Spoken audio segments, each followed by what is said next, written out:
Doctor Gaona, me encanta tenerlo, me da mucho gusto tenerlo presencialmente. Muchas gracias, Vanessa, por la invitación. Quiero preguntarle una cosa.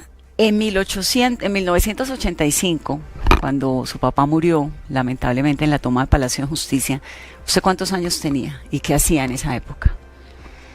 Bueno, es que siempre me enredo, porque creo que tendría 10 o 11. Peladito. Sí, estaba estudiando en el colegio cuando los escoltas llegaron al salón a sacarnos de urgencia y a llevarnos a la casa porque había ocurrido algo. Eso fue como a las 11:30 de la mañana, apenas ocurrieron los ataques.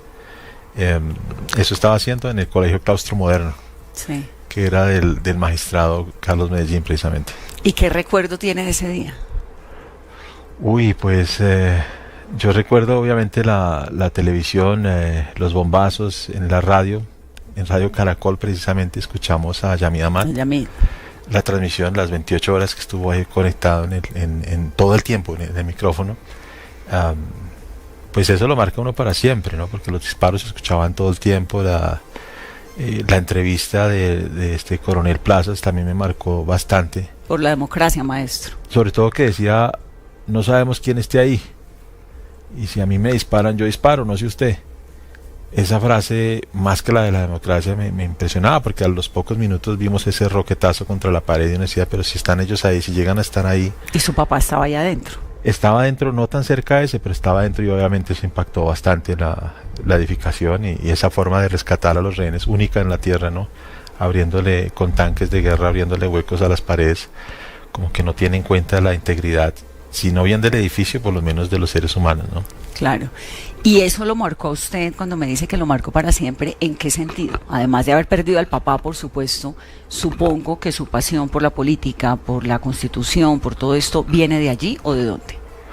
Bueno, le quitó la pasión a la política y la subió hacia la Constitución, porque naturalmente con el paso del tiempo yo lo que vi fue una violación de derechos humanos y yo la verdad pues era muy bueno en matemáticas y en álgebra, me gustaban más las matemáticas, yo no quería estudiar derecho, yo quería irme por el lado de las matemáticas y la física me interesaban más, pero obviamente los eventos lo hacen a uno cambiar de perspectiva, y cuando quisimos saber qué había pasado, averiguar, pues todos tenían una versión distinta.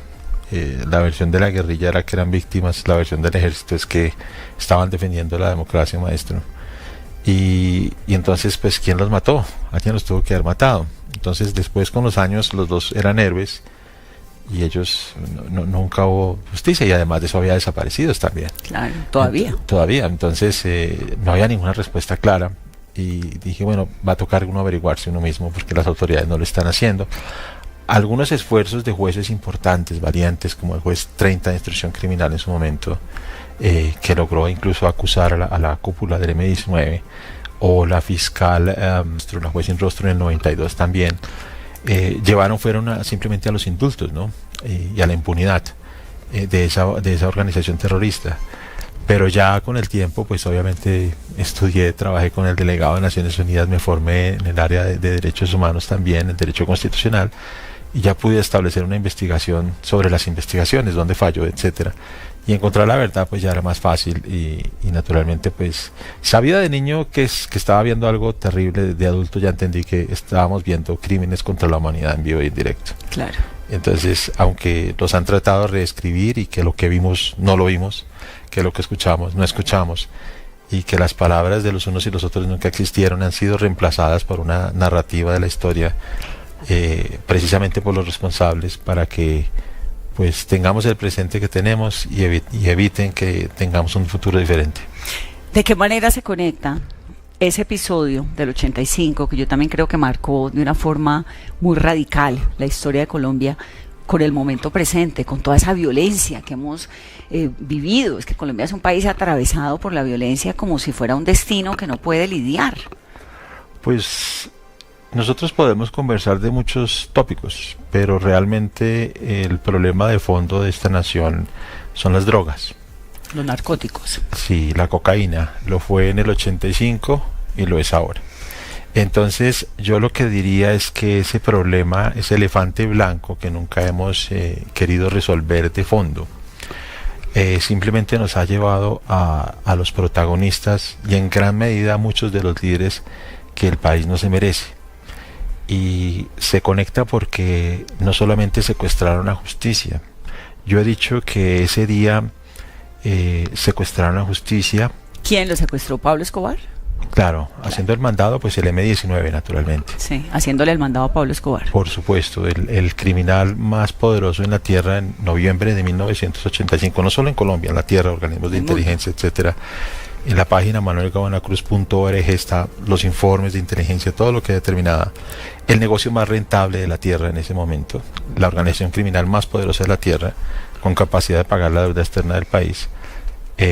No iba a permitir que el día que el magistrado Gaona presentaba una ponencia que prácticamente cerraba ya el camino. Su papá aprobaba la extradición, ¿no? Claro, por supuesto. Era una tesis intermedia que decía por qué la Corte no tenía que revisar ya una ley que había aprobado el gobierno y que no había dado lugar sino a extraditar.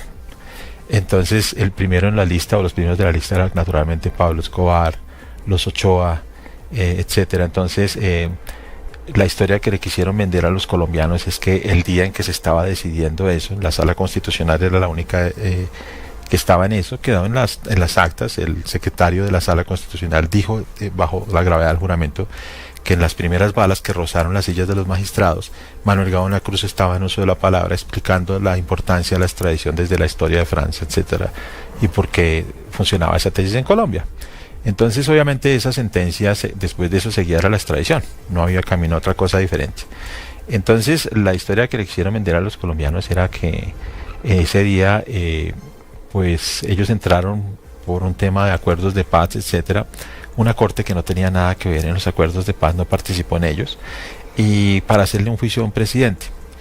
Ese era un tema que existía y que obviamente existió en las declaraciones que se hicieron, pero también existió el de la extradición. Las arengas contra la extradición las escucharon en todos los corredores, y naturalmente estaba en el panfleto que presentaron. Pero sobre todo, pues asesinaron a los magistrados que estaban allí, y obviamente todo el acervo probatorio. Y la persona que más ganó en Colombia con la toma del Palacio de Justicia, pues fue Pablo Escobar. Claro. Eso era la Corte Admirable, ¿no? Sí. Se llamaba. Y se volvió el dueño del país.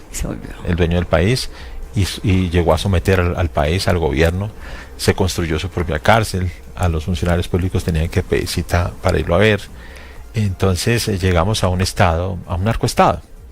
Y naturalmente esa es la secuencia ilógica digamos, de dónde está la conexión. La conexión es que secuestraron la historia y todavía la tienen secuestrada. Esa es la conexión. Pero han pasado 40 años. Y el país vuelve al mismo ciclo.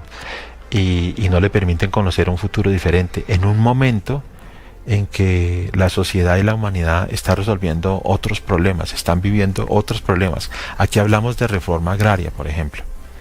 Y utilizamos conceptos del siglo XX sobre la reforma agraria. Yo los invito a que miren la reforma agraria en Australia. Es la adquisición de productos de inteligencia artificial para desarrollar el campo. Nosotros no estamos en nada de eso, porque tenemos, la reforma agraria también está, digamos, sujeta a la reforma de la droga. ¿Qué vamos a hacer con la droga? Porque es el principal producto agrario de Colombia, sí, desafortunadamente. Pero no entiendo una cosa, ahí su tesis. Esto que pasó en el Palacio de Justicia, sí, fue la época de Pablo Escobar, que fue horrorosa, ¿no? Que se volvió prácticamente, pues, el gobierno, ¿no? Era una cosa muy, muy espantosa, pero han pasado tantos años, tantos presidentes, hemos escuchado tanta lucha contra el narcotráfico, el Plan Colombia, luego Paz Colombia, los acuerdos de paz con los paramilitares, con los guerrilleros, con todo. ¿Cómo es posible que Colombia en 40 años no haya podido quitarse encima ese peso del narcotráfico? ¿Es que le conviene a algún gobierno, al gobernante de turno, o es que...? Bueno, hay que decir que han existido líderes locales, regionales y hasta nacionales que han, digamos, logrado avanzar hacia un Estado más democrático y, digamos, desnarcotizar el Estado. Pero regresa un gobierno X o determinado y nos devuelve como 3 gobiernos atrás. Entonces los avances no los logramos ver. Por supuesto que hay líderes que han tratado de hacer aportes importantes, pero han sido individuales, y en los casos incluso de los ministros de justicia que lo intentaron, pues terminaron muertos, o de los líderes que impulsaron un cambio desde el fondo, como lo trataba de hacer Luis Carlos Galán pues el último que realmente se opuso al narcotráfico, lo asesinaron. Yo recuerdo mucho que un artículo que había en El País de España recordaba unos días antes de su asesinato que él decía que había que revivir la extradición de las escombros o las cenizas del Palacio de Justicia. Esas frases naturalmente eran muy duras en ese momento, como lo son ahora, enfrentarse a eso. Entonces, digamos que eso no ocurre porque la mayoría de los protagonistas políticos les preocupa el acceso al poder por el poder y las cosas que ello trae. Sin importar con quién hacen acuerdos. No solo eso, sino no enfrentarse a ciertos grupos, no disgustar ciertos intereses. Y entiendo eso, pues porque naturalmente es algo muy peligroso, sobre todo que en el caso colombiano el narcotráfico, y eso hay que aclararlo, las guerrillas no son carteles de la droga, son intermediarios de la droga. Los carteles de la droga no están acá, están cerca pero no están acá. Entonces, y no son los más grandes, ya no son los colombianos. Lo que pasa es que ¿Son cuáles? Sinaloa y... Sí, hay carteles obviamente en México y en otras partes, pero hay una reubicación del crimen organizado a nivel mundial en torno a Colombia. ¿Y por qué? Pues porque Colombia produce el 70% de la coca que hay en el planeta. ¿Y por qué? Porque el volumen de producción de droga en Colombia es mucho más alto de lo que era en la época de Pablo Escobar. Entonces, ese es un factor determinante. Y naturalmente es difícil cuando una sociedad tiene tantos actores en conflicto y un problema que está ahí todo el tiempo. Con el paso del tiempo, pues ya se agudizó y se permeó dentro de la sociedad. Muchas personas tienen grandes fortunas gracias a eso también. El tema del lavado de activos es algo muy grande. Hay temas que no discutimos, pero que están ahí. Y con todo eso es un factor que ha influenciado también el conflicto interno, porque muchos de esos actores del conflicto interno utilizan esos recursos para financiar su actividad ilegal, sean paramilitares o guerrillas, etcétera. Sí, o políticos. O políticos. Entonces, digamos que está mezclado todo al tiempo. Y a eso le metemos obviamente pues un país donde la corrupción es degenerativa y donde cerca de la tercera parte de la población vive con un salario mínimo. Eso se le conoce como pobreza monetaria. Es decir, le alcanza para algunas cosas básicas, pero no para desarrollarse como ser humano plenamente. Sí. Entonces eso crea unos descontentos, eso crea unos resentimientos que hay veces se descalifican. Uno no lo puede coger a una persona y decirle, no, es que son unos resentidos. También hay razones por las cuales la gente es resentida, eso también hay que decirlo. Muchos gobiernos de izquierda y de derecha le han fallado a cerca de 20 millones de personas. Claro, promesas incumplidas. Exactamente, ese es el caldo de cultivo para el populismo, para el autoritarismo y para la cultura de lo tóxico.